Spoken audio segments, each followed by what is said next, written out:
বান্দা বিপদ আপদ বালা মুসিবত টেনশন তোমার জীবনে যাই আসুক না কেন, সর্বহালতে আমি আল্লাহর কাছে সাহায্য চাইবা দুইটা জিনিসের মাধ্যমে, সবর এবং নামাজ।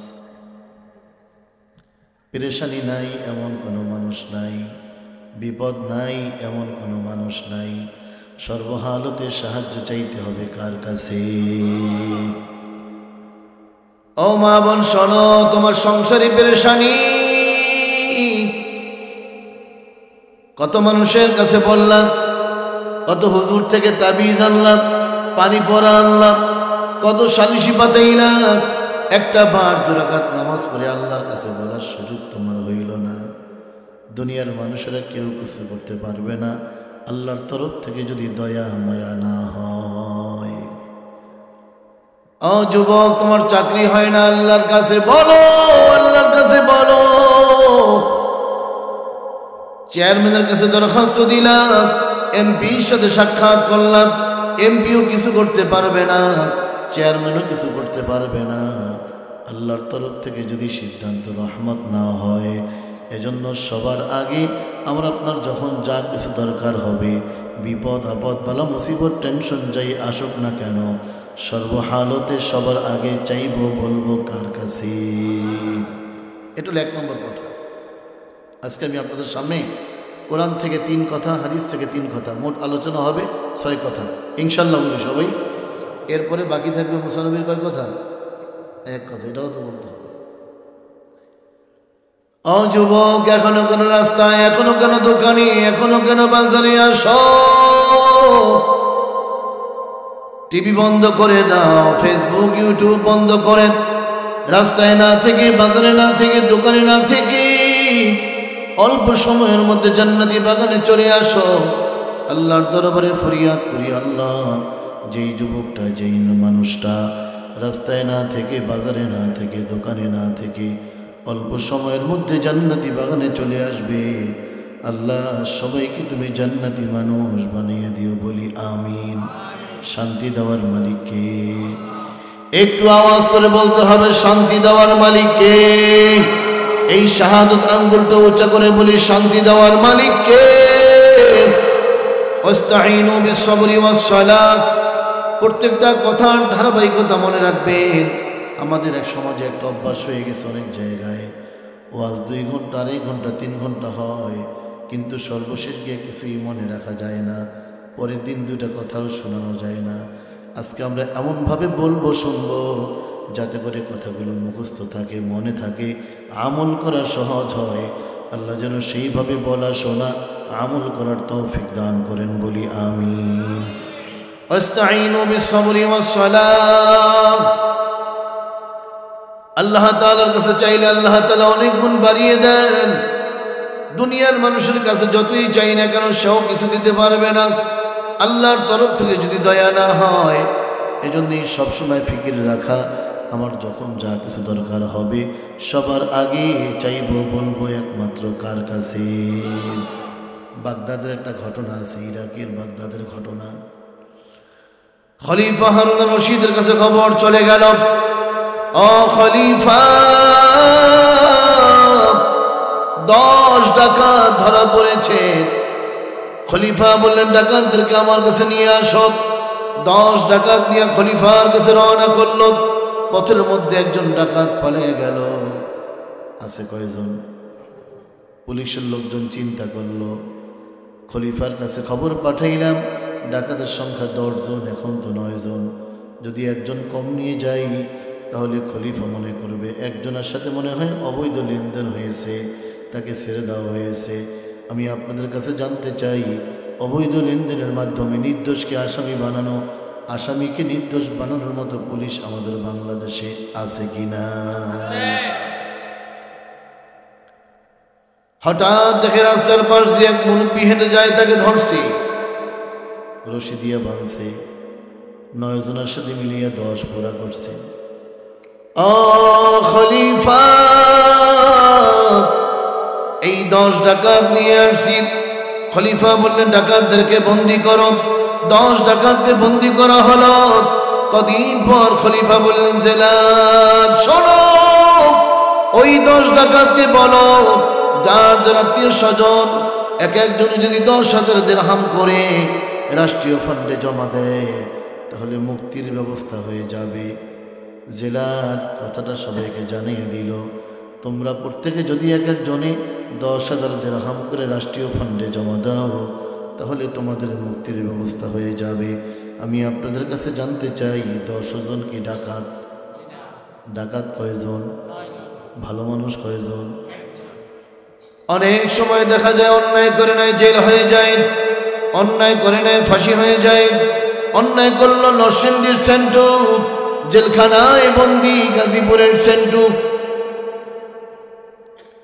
এই বাংলাদেশে এমনও ঘটনা আছে 12টা বছর জেল খাটার পর এরপর দেখে এই রফিক সেই রফিক না।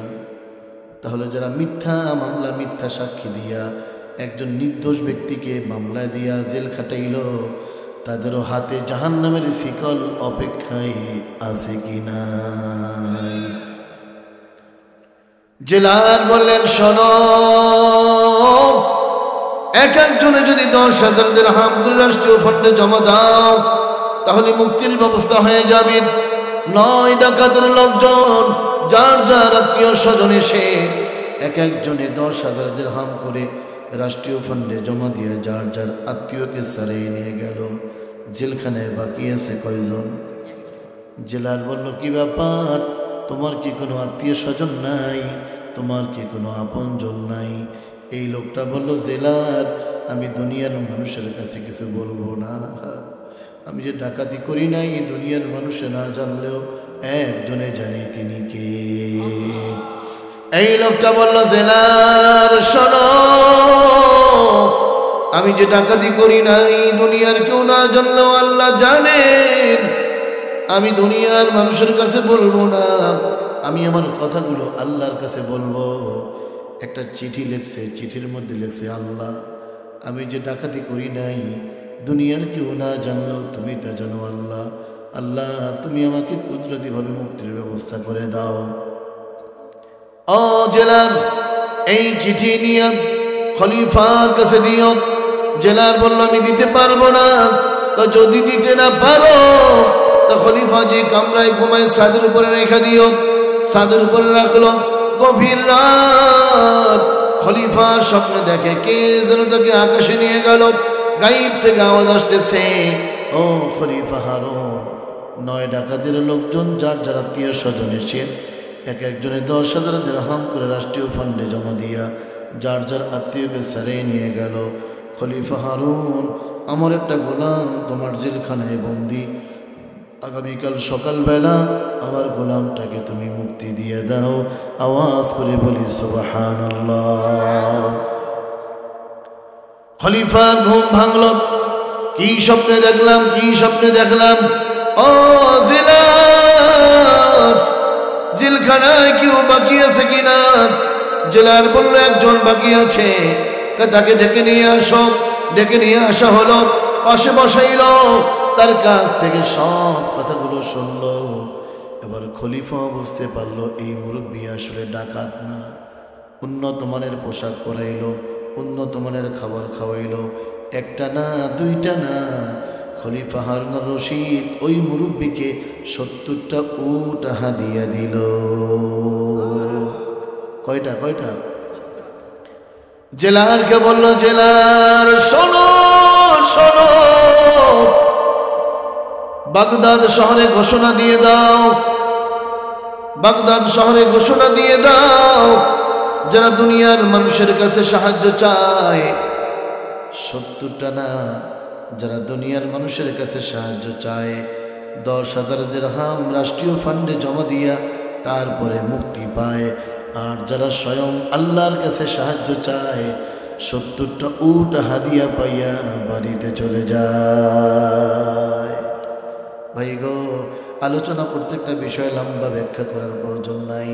প্রিয় মা বোন, আমাদের আলোচনার প্রথম কথাটা, আমাদের যখন যা কিছু দরকার হবে সবার আগে চাইবো, বলবো কার কাছে? জোরে জোরে কার কাছে? আলোচনার দ্বিতীয় বিষয় হলো সবর, ধৈর্য। যার জীবনে সবর নাই তার জীবনে সফলতা নাই, যার জীবনে সবর নাই তার জীবনে সফলতা নাই। আল্লাহ তাআলা কোরআনে হাকিমের মধ্যে অনেক জায়গায় বলেছেন, ইন্নাল্লাহা মা'আস সাবিরিন ওয়া বাশশিরিস সাবিরিন, সবরকারীদের জন্য সুসংবাদ, আল্লাহ ধৈর্যশীলের সাথে থাকেন।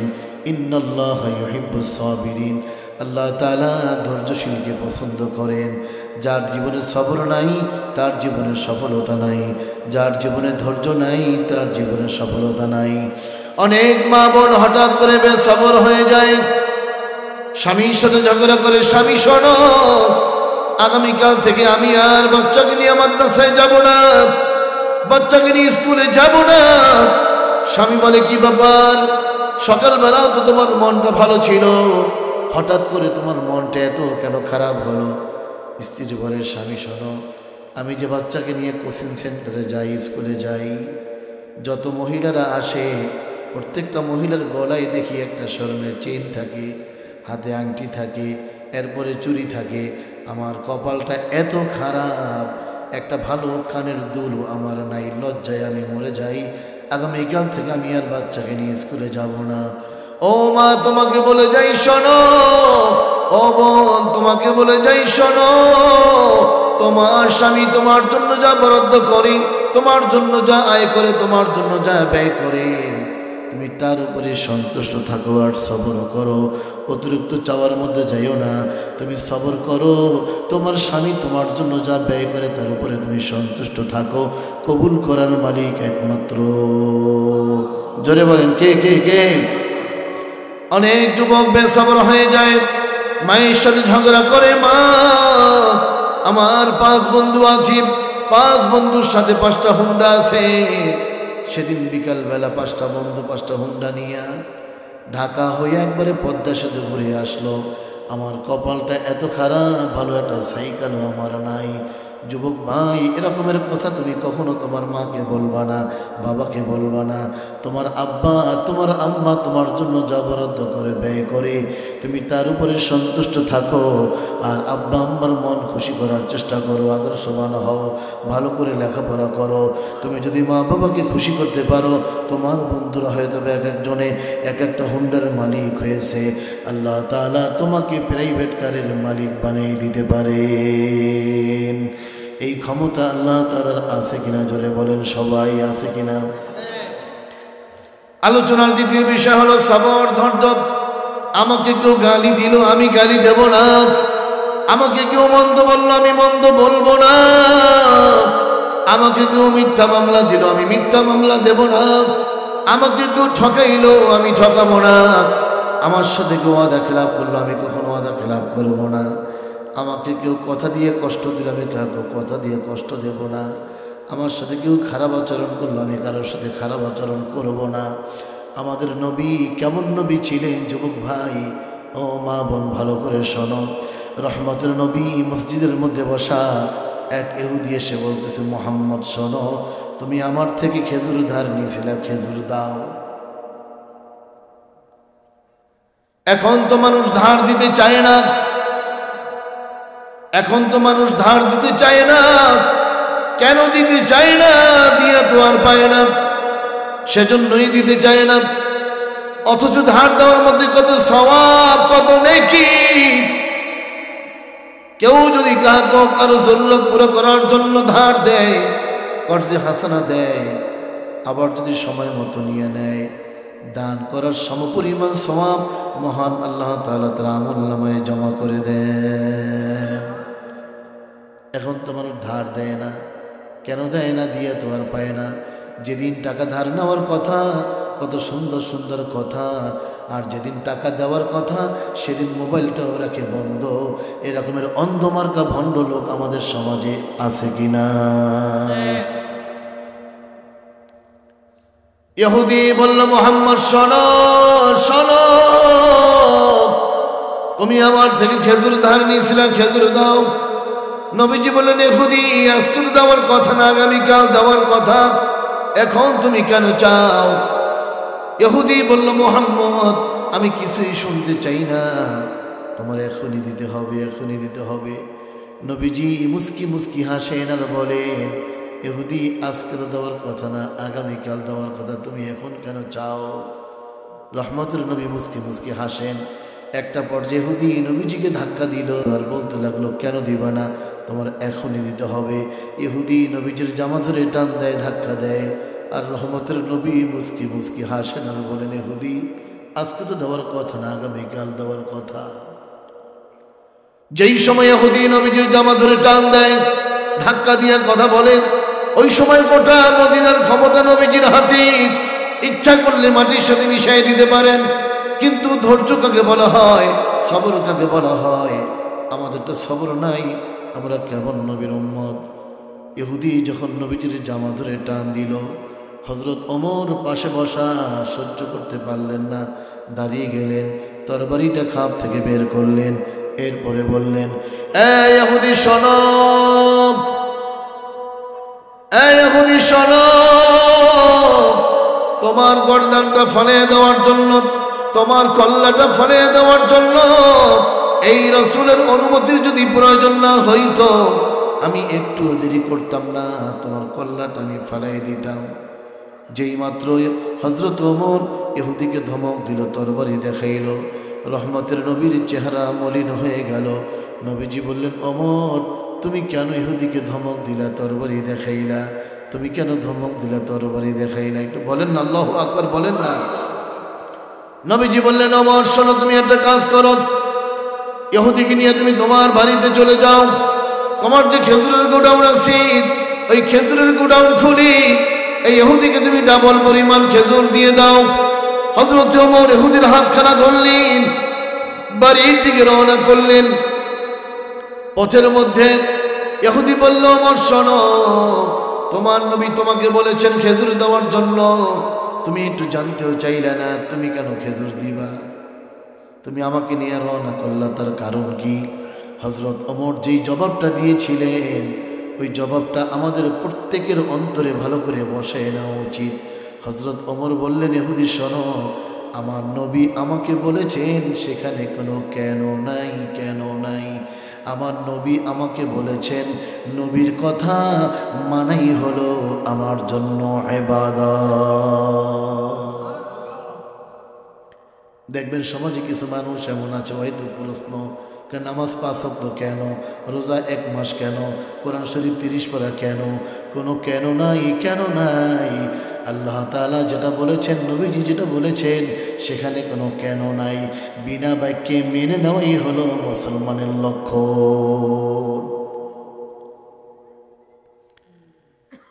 এইবার হযরত ওমর বললেন, ইহুদি শোনো, আমি তোমার কাছে জানতে চাই, আমাদের নবীকে তুমি কেন ধমক দিলা, কেন তুমি ধাক্কা দিলা, জামা ধরে টান দিলা? তুমি কি আমাদের নবীর সবর সম্পর্কে কি জানো না? তুমি কি আমাদের নবীর ধৈর্য সম্পর্কে কি জানো না?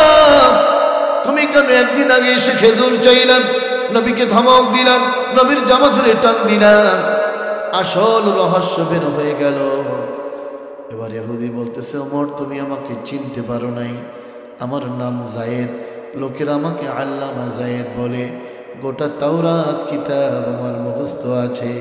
ওমর শোনো, তাওরাত কিতাবের মধ্যে আখিরি নবী সম্পর্কে অনেক তথ্য আমি জেনেছি। ওমর, তাওরাত কিতাবের মধ্যে যত তথ্য আমি জেনেছিলাম আখিরি নবী সম্পর্কে, জীবনে যখন যা কিছু দরকার হবে সবার আগে চাইবো, বলবো কার কাছে? আলোচনার দ্বিতীয় বিষয় হলো সবর। কখনো বেসবর হব না, কখনো অধৈর্য হব না। আলোচনার 3 নম্বর বিষয় হলো নামাজ, নামাজ, নামাজ। এটা রজবের মাস, মেরাজের মাস। এই মাসে আমাদের নবী আল্লাহর সাথে মোলাকাত করেছেন। মক্কা থেকে ফিলিস্তিন বাইতুল মুকাদ্দাসে চলে গেলেন, সেখান থেকে প্রথম আকাশে গেলেন। প্রথম আকাশে গিয়ে দেখেন আদম নবী বসা, তার সাথে মোলাকাত হলো। সেখান থেকে দ্বিতীয় আকাশে গেলেন, সেখানে গিয়ে দেখেন ঈসা এবং ইয়াহইয়া নবী বসা, তাদের সাথে মোলাকাত হলো। সেখান থেকে 3 নম্বর আকাশে গেলেন, সেখানে গিয়ে দেখেন ইউসুফ নবী বসা, তার সাথে মোলাকাত হলো। সেখান থেকে 4 নম্বর আকাশে গেলেন, সেখানে গিয়ে দেখেন ইদ্রিস নবী বসা, তার সাথে মোলাকাত হলো। সেখান থেকে 5 নম্বর আকাশে চলে গেলেন। সেখানে গিয়ে দেখেন হারুন নবী বসা, তার সাথে মোলাকাত হলো। সেখান থেকে 6 নম্বর আকাশে চলে গেলেন। সেখানে গিয়ে দেখেন মুসা নবী বসা, তার সাথে মোলাকাত হলো। সেখান থেকে 7 নম্বর আকাশে চলে গেলেন। সেখানে গিয়ে দেখেন ইব্রাহিম নবী বসা, তার সাথে মোলাকাত হলো, কথা বললেন। এরপরে 7 আসমান পাড়ি দিয়া আরশ মোয়াল্লা পাড়ি দিয়া আল্লাহর সাথে মোলাকাত করে আসার সময় আল্লাহ তাআলা আমাদের জন্য নবীর কাছে 50 ওয়াক্ত নামাজ দিয়েছিলেন। নবীজির দরখাস্ত করতে করতে একটা পর্যায়ে 5 ওয়াক্ত নামাজে চলে আসলো। আল্লাহ তাআলা বলে দিলেন, ওগো আমার হাবিব শোনেন, আপনার যে উম্মত, আমার যে বান্দা দৈনিক 5 ওয়াক্ত নামাজ ঠিকমতো আদায় করবে, আমি আল্লাহ তাআলা তাকে 50 ওয়াক্ত নামাজের সওয়াব দান করব। আলোচনার 3 নম্বর বিষয় হলো নামাজ। যার জীবনে নামাজ নাই তার ঈমানের পাওয়ার নাই। যার জীবনে নামাজ নাই তার ঈমানের আলো নাই। এই সময় অনেক মানুষ এমন আছে তারা বলে নামাজ না পড়লে কি হবে, ঈমান ঠিক আছে। নামাজ না পড়লে ঈমান কখনো ঠিক থাকতে পারে? রহমতের নবী দুনিয়া থেকে বিদায় নিলেন সোমবার। বলেন কিবার? বলেন সবাই কিবার? নবীজি দুনিয়া থেকে বিদায় নিলেন সোমবার। 3 দিন আগে শনিবার দিন জোহরের সমান ঘটনা। আল বিদায়া ওয়ান নিহায়াত, সিরাত ইবনে হিশাম সহ একাধিক কিতাবের মধ্যে উল্লেখ করা হয়েছে নবীজি দুনিয়া থেকে বিদায় নিলেন সোমবার। 3 দিন আগে শনিবার দিন জোহরের সমান ঘটনা। নবীজি অসুস্থতার কারণে হুজরাখানায় শোয়া। নবীজি মসজিদে যেতে পারতেছেন না। নবীজি বললেন, আলী সনদ, আবু বকরকে ইমামতি করতে বলো। আবু বকর সিদ্দিক রাদিয়াল্লাহু তাআলা আনহু ইমামতির মুসল্লায় গিয়া আল্লাহু আকবার বলে যখন তাকবীর দিলেন, এই তাকবীরের আওয়াজ নবীজির কানে পৌঁছে গেল। নবীজি বললেন, আয়েশা তুমি একটা কাজ করো, ঘরের দরজার পর্দা সরিয়ে দাও, আমি দেখব আমার সাহাবীরা কিভাবে নামাজ আদায় করে। নবীজির ঘর আর মেম্বার পাশাপাশি। বুখারীর বর্ণনা আসছে, হাদিসের মধ্যে আসছে, নবীজি বলেন, মা বাইনা বাইতি ওয়া মিম্বারি রওজাতুম মিন রিয়াজিল জান্নাহ। নবীজি বলেন, আমার ঘর আর আমার মেম্বার এর মাঝখানে যে জায়গাটা, এই জায়গাটা হলো জান্নাতের টুকরা। শরীয়তের পরিভাষায় যাকে বলা হয় রিয়াজুল জান্নাহ। যারা মদিনা শরীফে যায় রিয়াজুল জান্নাহ 2 রাকাত নামাজ পড়ার জন্য পেরেশান থাকে। আল্লাহর দরবারে ফরিয়াদ করি, আল্লাহ এই প্রচন্ড ঠান্ডার মধ্যে তোমার যে সকল বান্দারা পর্দার আড়ালে যে সকল মায়েরা বোনেরা আমার আলোচনাগুলি শুনতেছে, আল্লাহ সবাইকে যে কোনো ওসিলায় সোনার মক্কা মদিনায় যাওয়ার তৌফিক দান করিও, বলি আমিন। আরো জোরে সরে বলি আমিন। নেওয়ার মালিক কে? আরো জোরে বলি কে? নবীজি বললেন, আয়েশা শোনো, একটু ঘরের দরজার পর্দা সরিয়ে দাও, আমি দেখবো আমার সাহাবীরা কিভাবে নামাজ আদায় করে। আম্মা জান আয়েশা বলেন, আমি নবীজিকে একটু জাগাইয়া নবীজির পিঠ মোবারকের সাথে বালিশ লাগাইয়া ট্যাগ লাগাইয়া দিলাম, একটু ঘরের দরজার পর্দা আমি সরাইয়া দিলাম। আম্মা জান আয়েশা বলেন, আমি দেখলাম আমার রাসূল আমার স্বামী সাহাবীদের নামাজের দিকে তাকাইয়া চোখের পানি ছেড়ে দিয়া কান্না করতে লাগলেন। আম্মা জান আয়েশা বলেন, আমি একটা কাপড়ের টুকরা দিয়া আমার রাসূলের চক্ষু থেকে পানিগুলো মুছতেছিলাম। অনেকক্ষণ হয়ে গেল, আমি দেখলাম আমার রাসূল একটু মুস্কি হাসি দিলেন। আম্মা জান আয়েশা বলেন, আমি জানতে চাইলাম, ইয়া রাসূলুল্লাহ, আমি যখন ঘরের দরজার পর্দাটা সরাইলাম আপনি কেন কান্না করতেছিলেন? নবীজি বলেন, আয়েশা শোনো, এই যে সাহাবীরা নামাজ পড়ে এই নামাজের দৃশ্য দেখে আমার কিছু কথা মনে পড়েছে। আয়েশা, এই নামাজের দাওয়াত দিতে গিয়া আমার শরীরে কত পাথর লেগেছে, এই ইসলামের কথা বলতে গিয়া আমার শরীর থেকে কত রক্ত ঝরছে, এই ঈমানের কথা বলতে গিয়া আমার শরীরে কত তীর বিদ্ধ হয়েছে। আয়েশা, সেই কথাগুলো মনে পড়ার কারণে আমার চোখে পানি চলে আসছে। আম্মা জান আয়েশা বলেন, ইয়া রাসূলুল্লাহ, তাহলে আপনি কেন মুস্কি হাসি দিলেন? নবীজি বললেন, ও আয়েশা শোনো, এই যে সাহাবীরা নামাজ পড়ে এই নামাজের দৃশ্য দেখে আমার মন সাক্ষী দেয়, এই নামাজের দৃশ্য দেখে আমার মন সাক্ষী দেয় আমি একদিন থাকবো না, আমি একদিন থাকবো না। কিন্তু আমার এতিম উম্মতেরা কিয়ামত পর্যন্ত এই নামাজ চালু রাখবে। নামাজ আলোচনার 3 নম্বর বিষয় হলো নামাজ। আউয়ালু মা ইউহাসাবু বিহিল আবদু ইয়াওমাল কিয়ামাতিস সালাত। হাসরের ময়দানে সর্বপ্রথম নামাজের হিসাব নেওয়া হবে। চাচা ভাতিজা ঘুমাইল, রাত 2টা, হঠাৎ করে চাচার ঘুম ভাঙলো। চাচা তাকিয়ে দেখে ভাতিজা ঘুমায় নাই। চাচা বলে, কি ব্যাপার ভাতিজা, কেন তুমি ঘুমাও নাই? রাত তো 2টা বেজে গেল, কেন তুমি ঘুমাও না? ভাতিজা বলে, চাচা সকালবেলা আমার 5,000 টাকা হারিয়ে গেছে, টেনশনে আমার ঘুম হয় না। কত তালাশ করলাম পাইলাম না, কত খোঁজাখুঁজি করলাম পাইলাম না। ও চাচা, সকালবেলা আমার 5,000 টাকা হারিয়ে গেল, টেনশনে আমার ঘুম হয় না। ও ভাতিজা শোনো, 5,000 টাকা হারিয়ে গেল, টেনশনে তোমার ঘুম হয় না। আর এই জীবন থেকে তোমার কত নামাজ ছুটে গেল, সেজন্য তোমার কোনো টেনশন হয় না। 5,000 টাকা হারিয়ে গেল, দুনিয়ার টেনশন। আর এই জীবন থেকে তোমার কত নামাজ ছুটে গেল, এটা হলো কবরের টেনশন আর পরকালের টেনশন। দুনিয়ার কদর বুঝলাম, পরকালের কদর বুঝলাম না। একটা ওয়াদা কি আমরা করতে পারি ভাই, যতদিন বেঁচে থাকবো 5 ওয়াক্ত নামাজ আমরা ঠিক মতো আদায় করার চেষ্টা করব। কারা কারা রাজি, হাতগুলো আল্লাহকে দেখায়। আল্লাহ যেন কবুল করেন, বলি আমিন। 3টা কথা আলোচনা হয়ে গেল। জীবনে যখন যা কিছু দরকার হবে সবার আগে চাইবো, বলবো কার কাছে? আলোচনার 2য় বিষয় হলো, যে কোনো পরিস্থিতি আসুক না কেন কখনো অধৈর্য হব না, বেসবর হব না। সবরেরও 3টা পার্ট আছে, সেই ব্যাখ্যায় যাব না। আলোচনার 3 নম্বর বিষয় হলো নামাজ। যতদিন বেঁচে থাকবো কখনো নামাজ ছাড়বো না ইনশাআল্লাহ। সালাসাতুন কদ হারামাল্লাহু আলাইহিমুল জান্নাত। দয়ার নবী বলেন, উম্মতেরা শোনো, 3 প্রকার লোকের জন্য জান্নাত হারাম। 3 প্রকারের লোক জান্নাতে যাবে না। ও যুবক ভাই বোন শুনে রাখো, ও মুরব্বী, ও মা, ও বোন শোনো। একটা মহিলা মাদ্রাসার মাহফিল, সেই বিষয়ে তো আগামীকালকেও কথা হবে। এখন অনেক মানুষ মনে করে মহিলাদের মনে হয় ইসলাম শিক্ষা দেওয়া প্রয়োজন, মনে করে না। কিন্তু সেই ধারণা এখন ভেঙে যাচ্ছে। বাংলাদেশের হাজার হাজার মহিলা মাদ্রাসা আছে, এবং আজকের এই যে মাদ্রাসায় কথাবার্তা আমরা বলতেছি, এটা কোনো ছোটোখাটো মাদ্রাসা না, একটা দাওরায়ে হাদিস মাদ্রাসা, মহিলা মাদ্রাসা।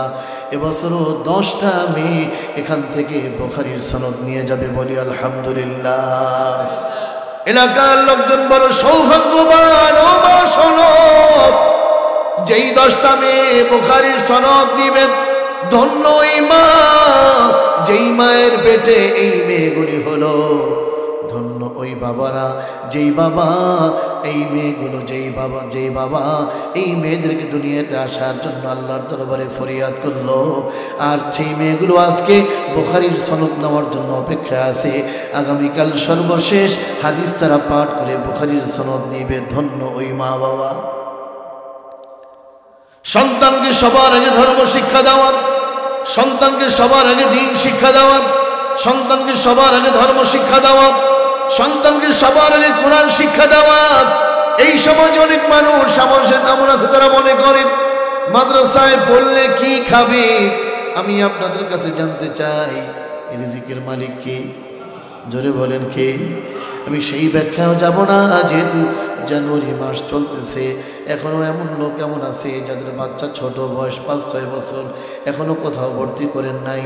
অনুরোধ করব, যে সমস্ত মাদ্রাসায় নুরানি শাখা আছে, নাদিয়া শাখা আছে, সবার আগে মাদ্রাসায় ভর্তি করে দেন, মাদ্রাসায় পড়ান। সবার আগে ধর্ম শিক্ষা দেন, দ্বীন শিক্ষা দেন, কোরআন শিক্ষা দেন। এরপরে যদি ডাক্তারও বানান, ব্যারিস্টারও বানান, জজ বানান, কোনো সমস্যা নাই। সবার আগে কোরআন শিক্ষা থাকার কারণে এই ছেলেটা যদি ঢাকা বিশ্ববিদ্যালয়ে পড়ে, তবুও কোনোদিন টাকলু মুরাদের মতো বেয়াদব আর নাস্তিক হবে না। সন্তানকে সবার আগে ধর্ম শিক্ষা দেওয়া, ও মা, তোমার কি মনে চায় না তুমি হাফেজের মা হও? তোমার কি মনে চায় না তুমি হাফেজের মা হও? ও মুরব্বি, ও ভাই, আপনার কি মনে চায় না আপনি হাফেজের মা বাবা হন? দয়ার নবী বলেন, উলবিস ওয়ালিদাহু তাজা ইয়াউমাল কিয়ামা। কোরআনের হাফেজের পিতা মাতা যারা হবে, হাসরের ময়দানে মহান আল্লাহ তাআলা ওই পিতা মাতাকে নূরের আল্লাহর কালাম তেলাওয়াত করা হয়। আশা করা যায় ঈমানের সাথে আসানির সাথে তার মওত হবে। এখন পাশে কারা থাকে? পাশে থাকে পুত্রবধূ থাকে, স্ত্রী থাকে, মেয়ে থাকে, মা থাকে, তারাই তো থাকে। এখন তারা যদি কোরআন পড়া না পারে তাহলে কি পড়বে তারা? এজন্য সন্তানকে সবার আগে আমরা ধর্ম শিক্ষা দেব, কোরআন শিক্ষা দেব। কবুল করার মালিক একমাত্র। 3 প্রকারের লোকের জন্য জান্নাত হারাম। সালাসাতুন কাদ হারামাল্লাহু আলাইহিমুল জান্নাত। 3 প্রকারের লোকের জন্য জান্নাত হারাম। নাম্বার 1 হলো মুদমিনুল খামর, যারা সদা সর্বদা নেশা জাতীয় জিনিস পান করে। আমি তো মনে করেছিলাম শহর থেকে এই কাপাসিয়া এই এলাকা অনেক ভিতরে, এই সমস্ত এলাকায় মনে হয় নেশা জাতীয় জিনিস একবারে নাই। কিন্তু আসার পরে একজনে বলল, না, এ সমস্ত এলাকায়ও নেশার কোনো অভাব নাই।